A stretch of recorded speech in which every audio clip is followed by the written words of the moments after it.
Hello students. So we are doing chapter 9, that is mechanical properties of solid, and till now we have studied about stress, strain and modulus of elasticity. And in modulus of elasticity we have studied about Young's modulus of elasticity and bulk modulus of elasticity. Today we will study next topic, the last topic of this chapter and very important from exam point of view, that is relationship between stress and strain. Basically we have to study the graph between stress and strain. Stress strain curve भी बोलते हैं. कैसे graph को study करेंगे कि suppose हमारे पास एक metallic wire है, उस वायर पे मैंने कुछ वेट कैरी कराया, उस पे कुछ वेट लटका दिया, ठीक है ना. उस वायर पे वेट लटकाने पे उसको लोड देने पे वायर पे क्या होगा, वायर में स्ट्रेस आएगा. स्ट्रेस हमने पढ़ा था फोर्स पर यूनिट एरिया, ठीक है ना. स्ट्रेस आएगा और उसके साथ साथ क्या आएगा, अगर उसकी लेंथ इलोंगेट होती है, लेंथ में चेंज आता है तो स्ट्रेन आएगा, longitudinal strain, change in length per unit original length, ठीक है. स्ट्रेन भी आएगा. तो स्ट्रेस और स्ट्रेन के बीच में रिलेशनशिप की, जैसे जैसे मैं लोड को इंक्रीज करूं या जैसे जैसे स्ट्रेस इंक्रीज हो रहा है, क्या स्ट्रेन उतना प्रोपोर्शनल अमाउंट में इंक्रीज होता है किसी भी वायर में. कोई सपोज एक मेटेलिक वायर है, ठीक है. तो हम पढ़ते हैं कर्व. तो ये ग्राफ है, बहुत इंपॉर्टेंट ग्राफ है स्ट्रेस और स्ट्रेन के बीच में, जिसमें वाई एक्सिस पे स्ट्रेस है और एक्स एक्सिस पे स्ट्रेन है. क्लियर. तो सपोज सबसे पहले मैंने मेटेलिक वायर में कुछ लोड लगाया, उसमें कुछ स्ट्रेस आ गया, ठीक है. जैसे जैसे वो स्ट्रेस इंक्रीज होता है, जैसे जैसे ये ओ पॉइंट से ऑरिजिन से जैसे जैसे वो स्ट्रेस इंक्रीज होता है, स्ट्रेन भी प्रोपोर्शनली इंक्रीज होता है, ठीक है. जैसे जैसे वो स्ट्रेस इंक्रीज होता है, स्ट्रेन भी इंक्रीज होता है किसी पर्टिकुलर पॉइंट तक, इस पॉइंट तक, ए पॉइंट तक, ठीक है. जितना अमाउंट में स्ट्रेस इंक्रीज होता है उतने अमाउंट में स्ट्रेन इंक्रीज होता है. मतलब till point A stress is directly proportional to strain.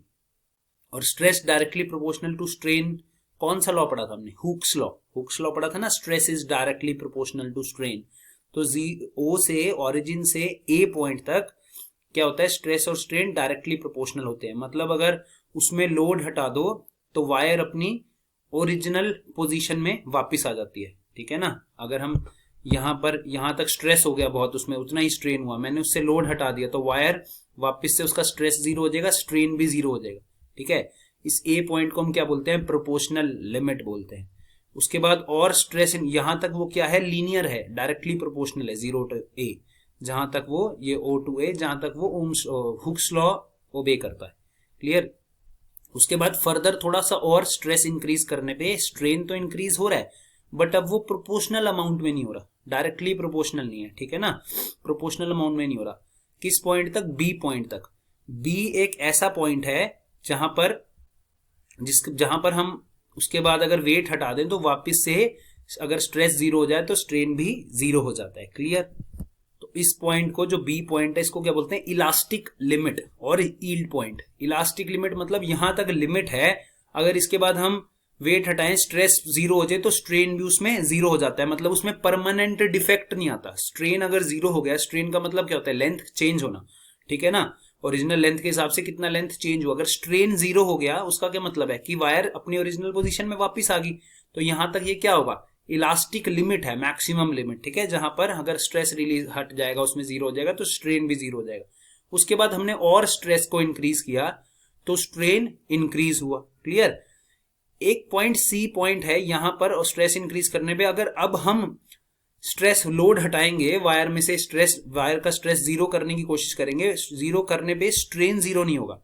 इस ओ डैश पॉइंट पे देखो स्ट्रेस तो जीरो है, वाई एक्सिस पे तो कोई वैल्यू नहीं है, ओ डैश पॉइंट का एक्स एक्सिस पे, पर कुछ ना कुछ इसमें परमानेंट स्ट्रेन आ गया. मतलब वायर अब इलोंगेट होगी परमानेंट. थोड़ी देर के लिए मैंने वेट लटकाई रखा, ठीक है, वेट हटाएंगे हट जाएगा. जैसे जैसे स्ट्रेस बढ़ता रहा वायर में, स्ट्रेन भी बढ़ता रहा, ठीक. एक पॉइंट ऐसा आएगा जहां पर अगर मैं वेट हटा भी दूं, मतलब स्ट्रेस खत्म भी हो जाए अगर वायर से, तो स्ट्रेन रह जाएगा. किस पॉइंट तक, इस सी पॉइंट पे, ठीक है ना.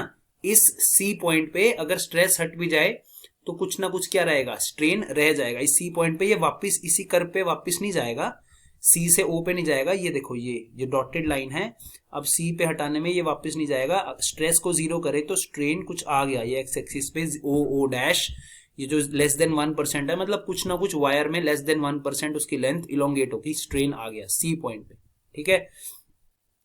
उसके बाद फर्दर हम स्ट्रेस इंक्रीज करते हैं, अगर फर्दर हम और स्ट्रेस इंक्रीज करते हैं तो अब स्ट्रेन इंक्रीज होता है, ठीक है ना, बट लीनियर नहीं होता, ठीक है। स्ट्रेन ज्यादा इंक्रीज होता है स्ट्रेस इंक्रीज करने में। स्ट्रेन देखो थोड़ा सा यहाँ से ओ से लेकर एस वाई तक, यहां तक स्ट्रेस बहुत ज्यादा इंक्रीज हुआ पर स्ट्रेन कम इंक्रीज हुआ, एक्स एक्सिस पे कम इंक्रीज हुआ, यहीं पर ही है, ठीक है। स्ट्रेस और इंक्रीज करने पे स्ट्रेन इंक्रीज हुआ। अब देखो स्ट्रेस बहुत कम इंक्रीज हो रहा है, ये सी से डी पे, एस वाई से एस यू, इतना स्ट्रेस चेंज हुआ है, ठीक है, स्ट्रेस कम, बट स्ट्रेन देखो कितना ज्यादा बढ़ गया है, स्ट्रेन बहुत ज्यादा बढ़ गया, ऑलमोस्ट 30% तक, 28% तक बढ़ गया सी से डी में, ठीक है। तो इस जो ये लाइन है इसको हम बोलते हैं प्लास्टिक बिहेवियर। अब यहाँ इलास्टिक बिहेवियर खत्म हो गया है, ठीक है ना, मतलब स्ट्रेस अगर कम कर देंगे तो स्ट्रेन भी कम हो जाएगा, कम ऐसा नहीं है, प्लास्टिक बिहेवियर हो गया, मतलब वो इलास्टिक लिमिट को क्रॉस कर गया, प्लास्टिक बिहेवियर हो गया डी पॉइंट तक, ठीक है। हम डी पॉइंट तक स्ट्रेस हो गया बहुत ज्यादा, वायर में स्ट्रेन आ गया, स्ट्रेस इंक्रीज करने पे स्ट्रेन आ गया। हम और ज्यादा स्ट्रेस करेंगे वायर में तो एक पर्टिकुलर पॉइंट ऐसा आएगा जहां पर क्या हो जाएगा, वायर वो ब्रेक हो जाएगी, इतना ज्यादा लोड हो जाएगा, इतना ज्यादा स्ट्रेस हो जाएगा कि वायर ब्रेक हो जाएगी। वो पॉइंट क्या होता है, फ्रैक्चर पॉइंट, ठीक है, वो क्या होता है, फ्रैक्चर पॉइंट। तो ये स्ट्रेस और स्ट्रेन के बीच में ग्राफ है, क्लियर, ये ग्राफ है, बहुत इंपॉर्टेंट है ये ग्राफ। जो बनता है इसमें जो लिखा है, परमानेंट सेट क्या है, ये परमानेंट सेट है कि इसमें परमानेंट कुछ ना कुछ सी पॉइंट पे डिफॉर्मेशन आ जाता है, क्लियर। अब जो मैंने बोला है उसी को वर्ड्स में दोबारा पढ़ता हूं one by one, stress strain curve में। So first is when the strain is small, the initial part OA of the graph is a straight line showing that stress is directly proportional to strain। यही पढ़ा हमने कि initial point O से A तक क्या है, straight line है, that mean stress is directly proportional to strain and the wire obeys Hooke's law, Hooke's law obey करता है अप टू पॉइंट A। जो अप टू A पॉइंट था, इस A पॉइंट पे क्या करता है, यहां तक वो हुक्स लॉ ओबे करता है, क्लियर, समझ आ गया। अब उसके बाद ये फर्स्ट पॉइंट है and the point A is called proportional limit, इसको प्रोपोर्शनल लिमिट बोलते हैं क्योंकि यहाँ डायरेक्टली प्रोपोर्शनल है स्ट्रेस और स्ट्रेन यहां तक। सेकंड पॉइंट क्या है, in the region from A to B the stress strain graph is slightly curved. अब ए से बी जाने में वो क्या हो रहा है, अब वो लीनियर नहीं रह रहा, थोड़ा सा कर्व हो गया, that is stress is not proportional to strain. However if the load is removed, अगर हम वेट हटा दें, उसमें से लोड हटा दें, at any point from origin to B, B point तक, ए से बी तक मतलब, या ओरिजिन से बी तक हम कभी भी लोड हटा दें, the graph is retraced along BAO। ये जो ग्राफ है मैंने जैसे बताया था, ये ग्राफ कहाँ है, ये BAO पे ग्राफ क्या आ जाता है, वापिस आ जाता है, ठीक है। यहां पर हम हटा दें, यहाँ बी पॉइंट तक, मतलब ओरिजिन से बी पॉइंट तक हम कभी भी लोड हटा दें तो वो क्या करता है, ग्राफ क्या होता है, रिट्रेस बैक हो जाता है, clear. And the wire regains its original length, wire वही ओरिजिनल लेंथ पे पहुंच जाती है अपनी। The entire portion OB of the graph is called elastic region। O से B तक, ठीक है ना, O से B तक जहां तक इलास्टिक लिमिट नहीं आती B तक, उस पूरे रीजन को क्या बोलते हैं, इलास्टिक रीजन बोलते हैं, क्योंकि वो इलास्टिक बिहेवियर शो कर रहा है, अपनी शेप में वापिस आ रहा है। The point B is called elastic limit और yield point and the stress corresponding to this is called yield stress. जो SY है ग्राफ में, ये SY क्या है, ये SY है यील्ड स्ट्रेस, ठीक है, और ये क्या है, इलास्टिक लिमिट और यील्ड लिमिट इस बी पॉइंट तक, यहां तक इलास्टिक बिहेवियर शो करेगा, क्लियर। उसके बाद हम और लोड बढ़ाएंगे तो क्या होगा, if the wire is stretched beyond the elastic limit, elastic limit के बाहर हम और उसकी वायर को स्ट्रेच करेंगे तो strain increase rapidly even for a small change in stress, वही जो मैंने आपको बताया था। अब स्ट्रेस ज्यादा चेंज नहीं हो रहा बट स्ट्रेन बहुत ज्यादा चेंज हो रहा है। If the load is removed at point C, और अगर पॉइंट सी पे लोड को रिमूव करेंगे तो वायर वापस उसी अपनी शेप में नहीं आएगी, ठीक है ना कुछ में परमानेंट स्ट्रेस आ जाएगा वायर में, clear. Even on reducing the stress to zero, a residual strain equal to OO dash is left in the wire, there is some permanent increase in length, the wire is said to have acquired a permanent set. और जो wire में क्या होगा, wire में permanent set आ जाएगा, clear. So even on reducing the stress to zero, a residual strain equal to OO dash is left in the wire. There is some permanent increase in length. And the wire is said to have acquired a permanent set. Further increase in load, further और load को increase करने पे beyond point C point से beyond पे load को increase करने पे that produce a large increase in strain. अब स्ट्रेस ज्यादा इंक्रीज नहीं हो रहा बट स्ट्रेन बहुत लार्जली इंक्रीज हो रहा है। The stress corresponding to the highest point D is called ultimate stress, ultimate strength और टेंसाइल स्ट्रेंथ ऑफ मटेरियल। क्या चीज है ये, जो यहां से सी से डी में जाएंगे तो ये मैक्सिमम पॉइंट डी जहां पर स्ट्रेस क्या है इस पॉइंट पे मैक्सिमम है, ठीक है, that is ultimate strength of material. मतलब यहां तक मटेरियल की मैक्सिमम स्ट्रेंथ है, मैक्सिमम जो मटेरियल बियर कर पाएगा उस लोड को। Beyond this point the thinning of wire is not uniform. अब वायर की जो थिनिंग है, मतलब वायर का एरिया है, वो अब यूनिफॉर्म नहीं रहेगा, ठीक है ना, वायर और खींचने लग जाएगी। Some additional strain is produced even on reducing the load. अगर हम लोड हटा भी दें डी पॉइंट के बाद, मतलब स्ट्रेस कम हो रहा है डी पॉइंट के बाद। अगर आप कर्व में देखेंगे तो डी पॉइंट के बाद स्ट्रेस कम हो रहा है या डिक्रीज हो रहा है। मतलब अगर हम लोड हटा भी दे बट स्ट्रेन इंक्रीज हो रहा है। एक्स एक्सिस पे वो इंक्रीज हो रही है, भले ही वाई एक्सिस पे स्ट्रेस डिक्रीज हो रहा है बट फिर भी स्ट्रेन इंक्रीज हो रहा है, ठीक है। And finally the wire breaks. Wire का स्ट्रेन इंक्रीज होता रहेगा और एक टाइम के बाद क्या हो जाएगी, वायर ब्रेक हो जाएगी। In this region between B and E, उस बी से लेके मतलब इलास्टिक लिमिट से लेके फ्रैक्चर पॉइंट तक, ई पॉइंट तक, the length of wire goes on increasing even without any addition of load. This region is called plastic region and the material is said to undergo plastic flow or plastic deformation. Clear? उस point से sorry यहां पर in the region between D and E आना चाहिए, B and E की जगह D and E. The length of wire, D के बाद हम भले ही लोड भी हटा दें बट वो वायर क्या हो रही है, इंक्रीज हो रही है। प्लास्टिक डिफॉर्मेशन और प्लास्टिक रीजन। क्लियर? तो ये बहुत इंपॉर्टेंट था स्ट्रेस स्ट्रेन कर्व, और इसके आपको यही आता है direct, explain the stress strain curve. तो ये आपको कर्व बना के ये पॉइंट्स एक्सप्लेन करने होते हैं। अगर आपको समझ आ गया आप अपनी लैंग्वेज में इसको एक्सप्लेन कर सकते हो, पर मेक श्योर उसकी फिजिक्स वही रहनी चाहिए। सो अब दो तरह के मटेरियल होते हैं, आपने पढ़ा होगा डक्टाइल एंड ब्रिटल, पढ़ा है ना। डक्टाइल मटेरियल जिसमें हम मटेरियल्स को हैमरिंग कर करके उसमें हथौड़ा मार मार के उसकी वायर्स पतली से पतली शीट्स बना देते हैं, पढ़ा है। क्लियर?